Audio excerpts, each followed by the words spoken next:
Hello everyone, I am Khushpreet Kaur.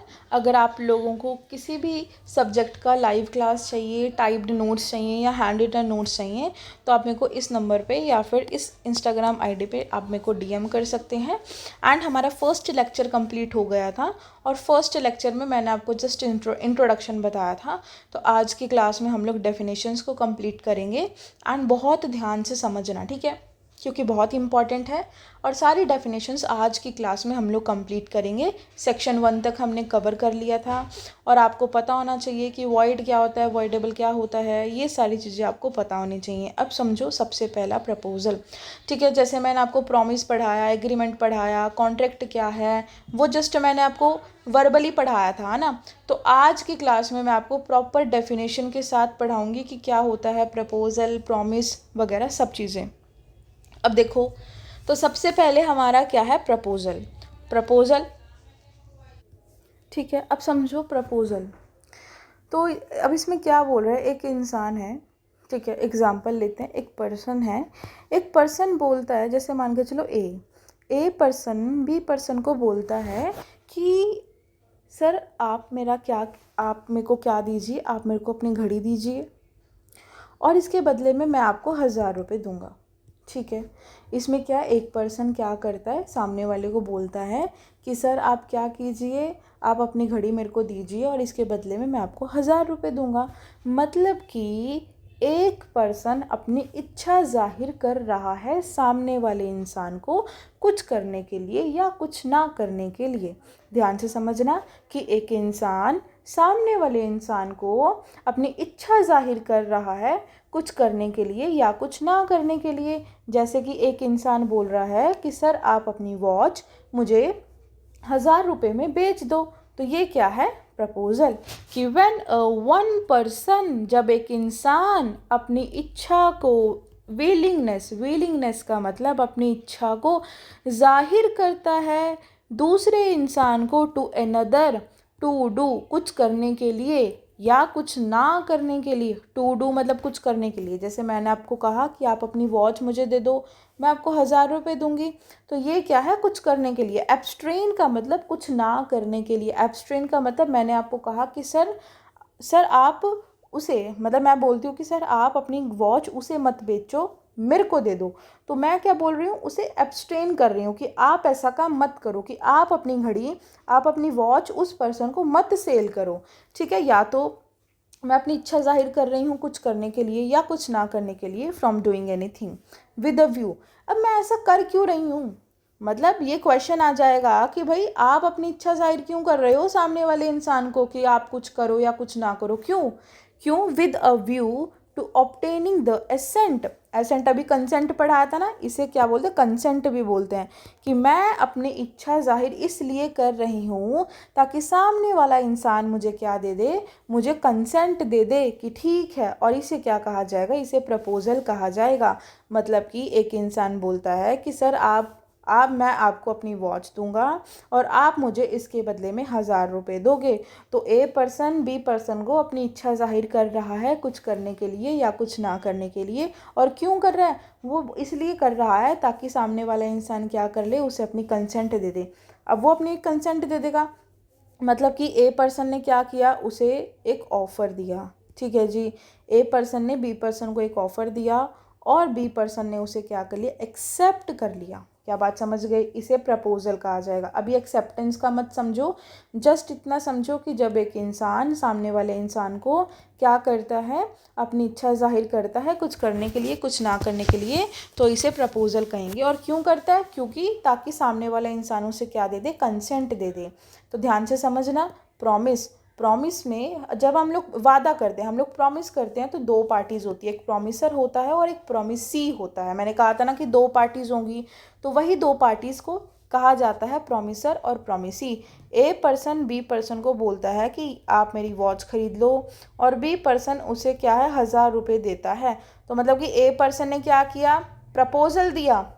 ध्यान से समझना, ए पर्सन ने क्या किया, ए पर्सन ने बी पर्सन को प्रपोजल दिया कि मेरी घड़ी खरीद लो 1000 रुपये में। तो ये कौन है, प्रॉमिसर। जिसने प्रपोजल दिया वो प्रॉमिसर, जिसने उसे एक्सेप्ट किया वो प्रॉमिसी होगा। समझ आ रहा है कि नहीं। प्रोमिसर क्या है? The person making the proposal is called a promisor and the person accept the proposal is called a promisee. अब समझो प्रॉमिस क्या है, मैंने बताया कि दो पार्टीज होंगी, एक प्रोमिसर होगा और एक प्रोमिसी होगा। प्रोमिसर प्रपोजल को करता है और दूसरा जो पार्टी है वो उसे एक्सेप्ट करता है। प्रॉमिस का मतलब क्या है? When the person to whom the proposal is made signifies his assent thereto the proposal is said to be accepted. ध्यान से समझो, अब ये ऊपर वाला नहीं समझ आया तो नीचे वाला समझ लो कि ए ने प्रपोजल दिया, मतलब अ प्रपोजल दिया और उस सामने वाली पार्टी ने उसे एक्सेप्ट कर लिया, तो इसे क्या कहेंगे? इसे प्रॉमिस कहेंगे। क्या क्लियर है यहाँ तक? ठीक है जी। तो हमने क्या, अभी हमने 4 डेफिनेशंस कर ली, 3 डेफिनेशंस हमने कर ली। ए बात करता प्रपोजल कि जब एक इंसान अपनी इच्छा जाहिर कर रहा है कुछ करने के लिए, कुछ ना करने के लिए। दूसरा हमने पढ़ा था प्रॉमिसर और प्रॉमिसी। प्रॉमिसर कौन होता है? जब एक पर्सन क्या करता है? प्रपोजल करता है, उसे प्रॉमिसर कहा जाएगा। जो उसे एक्सेप्ट करेगा उसे प्रॉमिसर कहा जाएगा। और प्रॉमिस का मतलब क्या है कि मैंने क्या किया? मैंने आपको क्या दिया? एक प्रपोजल दिया कि मेरी घड़ी खरीद लो या मेरी बुक खरीद लो। आपने उसे एक्सेप्ट कर लिया, तो इसे क्या कहेंगे? इसे प्रॉमिस कहेंगे। लेकिन ये जस्ट अभी प्रॉमिस ही है, बात समझ गए? अब प्रॉमिस के अंदर क्या आएगा? अब हम क्या इंक्लूड करेंगे? अब हम कॉन्ट्रैक्ट की तरफ जा रहे हैं तो कंसिडरेशन आएगा। मैंने समझाया ना कि जब भी हम कोई कॉन्ट्रैक्ट कर रहे हैं उसमें जो लेने देने का जो प्रोसेस रहेगा उसे क्या कहेंगे? उसे कंसिडरेशन कहेंगे। When at the desire of the promisor. अब आपको कोई कन्फ्यूजन नहीं होनी चाहिए कि प्रोमिसर कौन होता है और प्रोमिसी कौन होता है। कि when at the desire of the promisor the promisee और एनी अदर पर्सन। अब क्या है? एट द डिज़ायर, मान के चलो मैंने कहा था कि मेरी घड़ी खरीद लो 1000 रुपये में, ठीक है जी। तो यहाँ पर क्या है? When the desire of the promisor, promisee या अदर पर्सन क्या करता है? डन करता है। भाई मैंने जो बोला आपने वो कर दिया। मैंने कहा मेरी घड़ी खरीद लो 1000 रुपये में और आपने खरीद ली, तो मतलब कि मैं प्रोमिसर और आप प्रोमिसी। तो ए पर्सन ने बी पर्सन को वॉच दिया, ठीक है। अब समझो कि at the desire of the promisor, promisor की इच्छा पर, डिज़ायर पर प्रोमिसी ने या अदर पर्सन ने क्या कर लिया? डन कर दिया या एब्स्ट्रेन कर दिया कुछ करने से। अब ये यहाँ पर क्या लिखा है? ये पास्ट, प्रेजेंट, फ्यूचर इस तरह से लिखा हुआ है। मतलब कि ये तीनों सेंटेंसेस के बारे में लिखा हुआ है, लिखा सेम है, ठीक है, लेकिन क्या है? टेंस, जैसे आपने टेंस पढ़ा होगा पास्ट, प्रेजेंट, फ्यूचर, तो वैसा ही है कि हैज़ डन और एब्स्ट्रेन फ्रॉम डूइंग, डज और abstains from doing, promises to do और एब्स्ट्रेन फ्रॉम डूइंग समथिंग। क्या बात क्लियर है? क्या आपको बात समझ आई है ना? ये इसी तरह से आपको याद भी करना है। मैं आपको बता देती हूँ कि इसमें हैज़ डन वाला जो है हमारा, ये क्या है? पास्ट के बारे में बात करता है, ठीक है। फिर हमारा डज आ जाएगा। डज हमारा बात करता है प्रेजेंट के बारे में, और ये प्रोमिसेस वाला बात करता है हमारा फ्यूचर के बारे में। मतलब कि ये 3 सेंटेंसेस मतलब एक ही है कि भैया कंसिडरेशन का मतलब क्या? मैंने आपको कहा कि आप ऐसा करो और आपने उस चीज़ को एक्सेप्ट कर लिया, पास्ट में, प्रेजेंट में या फ्यूचर में, तो उसे क्या कहेंगे? उसे कंसिडरेशन कहेंगे। अब कंसिडरेशन मैंने आपको ये भी समझाया था कि लेन देन का जो हमारा काम रहता है ना, कि हमने जो प्रॉमिस किया या कॉन्ट्रैक्ट किया उसमें हमारा जो लेने देने का चीज़ रहेगी। भाई मैंने आपको अपनी इच्छा जाहिर क्या करी थी कि मेरी घड़ी खरीद लो, आपने खरीद ली, मतलब कंसिडरेशन। सच एक्ट और एब्सटेंस और promise is called consideration for the promise, ठीक है जी। इसमें क्या है? कंसिडरेशन फॉर दी प्रॉमिस, इसे क्या कहेंगे? कंसिडरेशन फॉर दी प्रॉमिस कहेंगे। आई होप आपको ये क्लियर होगा कि कंसिडरेशन क्या होता है। अब आ जाओ एग्रीमेंट पर। एग्रीमेंट मतलब every promise and every set of promises. एक प्रॉमिस या बहुत सारे प्रोमिसेस जब क्या है कंसिडरेशन को फॉर्म करते हैं। मैंने कहा ना कंसिडरेशन, आप जो कॉन्ट्रैक्ट कर रहे हो उसमें लेने देने का जो आपका प्रोसेस है कंसिडरेशन, कि आप ये जो लेने देने का ये जो काम कर रहे हो, every promise and every set of promises forming a consideration for each other is called is an agreement. Each other word यहाँ पे लिखा हुआ है, इसे हाईलाइट कर लेना। ईच अदर का मतलब है कि ए पार्टी है, ए पार्टी ने बी पार्टी को अपनी घड़ी दी और बी पार्टी ने उसके बदले में उसे क्या दिए, 1000 रुपये दिए। तो ये कंसिडरेशन फॉर ईच अदर है, मतलब ए भी कुछ कंसिडरेशन दे रहा है और बी भी कुछ कंसिडरेशन दे रहा है। ये हमारा एग्रीमेंट। एग्रीमेंट सिंपल बात है, every promise and every set of promises, मतलब ये आपको एज इट इज़ याद होना चाहिए।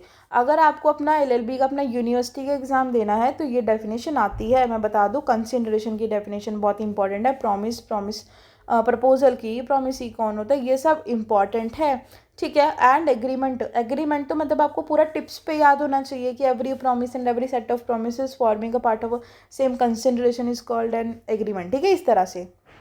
अब हमारा क्या है, रेसिप्रोकल प्रोमिसेस।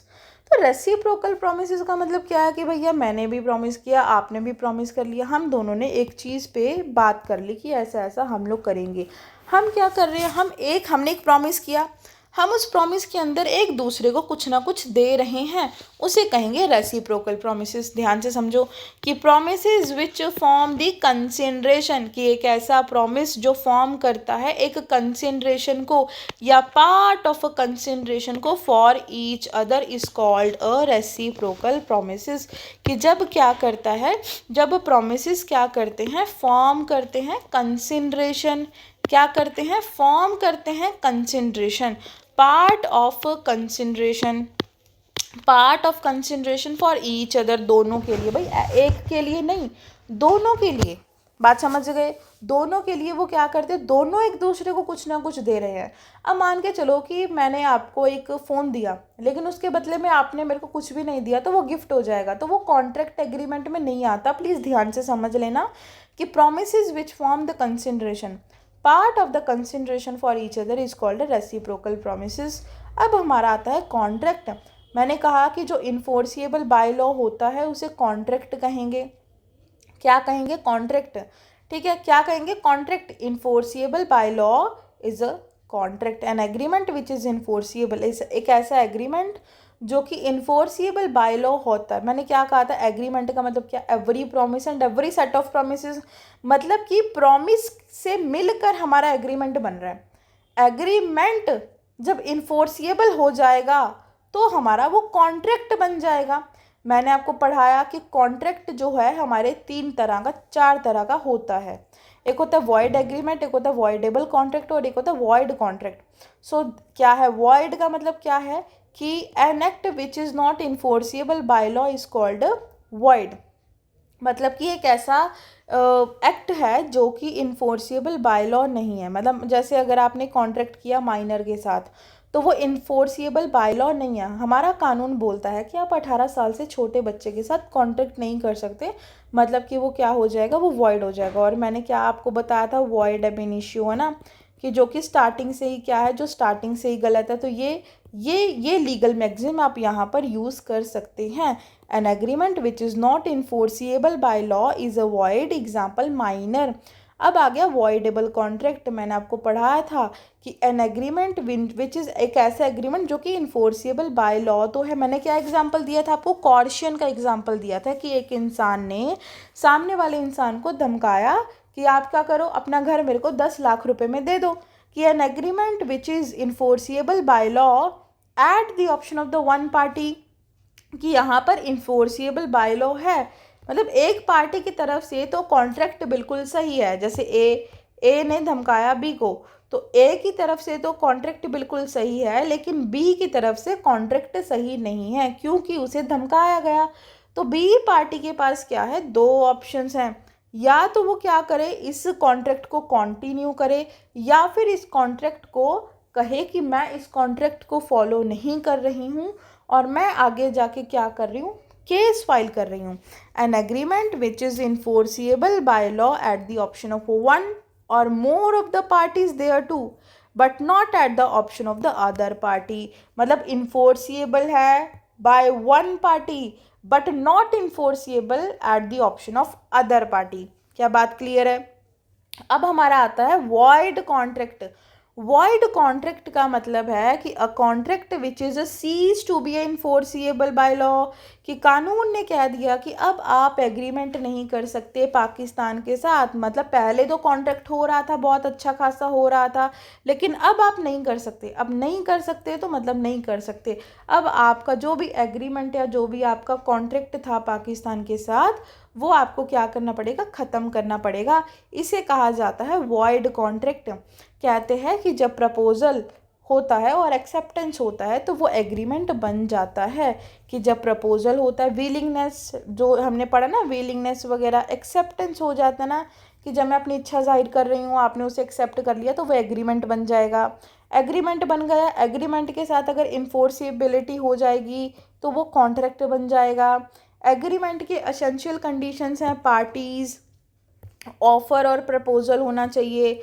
एक्सेप्टेंस, देखो ऑफ़र और प्रपोज़ल इज़ इक्वल, चाहे आप ऑफ़र कहो चाहे आप प्रपोज़ल कहो तो इसका मतलब सेम है। एक्सेप्टेंस, प्रॉमिस और कंसिडरेशन होना चाहिए। एसेंशियल कंडीशंस है कॉन्ट्रैक्ट की अकॉर्डिंग टू सेक्शन नंबर 10। दो पार्टीज़ होनी चाहिए, लीगल ऑब्लिगेशन होना चाहिए, सर्टेन टर्म्स होने चाहिए, टर्म्स एंड कंडीशंस हो, फ्री कंसेंट हो, कंसिडरेशन हो, कंपटेंसी हो, कंपटेंसी का मतलब 18 साल से बड़ा हो, साउंड माइंड हो और पॉसिबिलिटी ऑफ परफॉर्मेंस हो। ठीक है जी, चैप्टर नंबर 1 हम लोग नेक्स्ट लेक्चर में कंप्लीट करेंगे। अगर आपको मेरा लेक्चर अच्छा लगा हो तो आप लोग इसे लाइक शेयर एंड सब्सक्राइब ज़रूर कीजिएगा। एंड दूसरी चीज़ कि अगर आपको किसी भी सब्जेक्ट के टाइप्ड या हैंड रिटन नोट्स चाहिए तो आप मेरे को इस नंबर पे कांटेक्ट कर सकते हैं। Thank you so much and bye bye.